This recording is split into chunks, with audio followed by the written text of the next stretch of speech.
Sebuah video pengusiran pilot pesawat serang Su-25 beredar di media sosial. Dilihat dari video, peristiwa tersebut terjadi di suatu tempat di Ukraina pada musim panas sebagai bagian dari operasi militer khusus. Video tersebut menunjukkan penerbangan pesawat serang, kemudian ejeksi pilot dan mendarat di lapangan.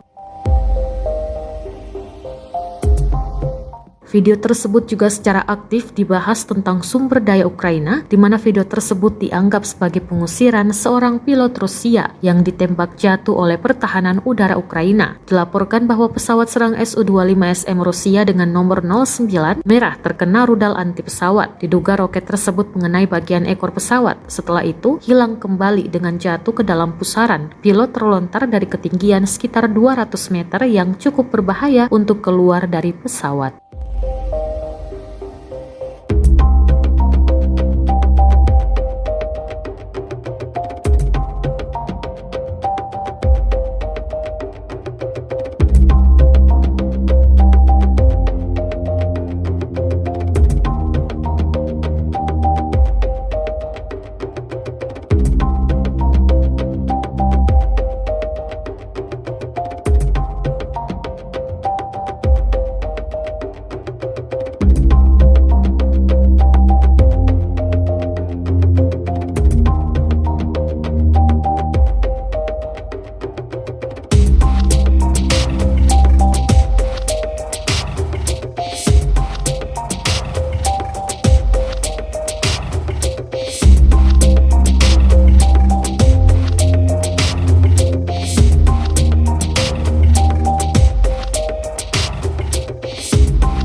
Terima kasih sudah nonton.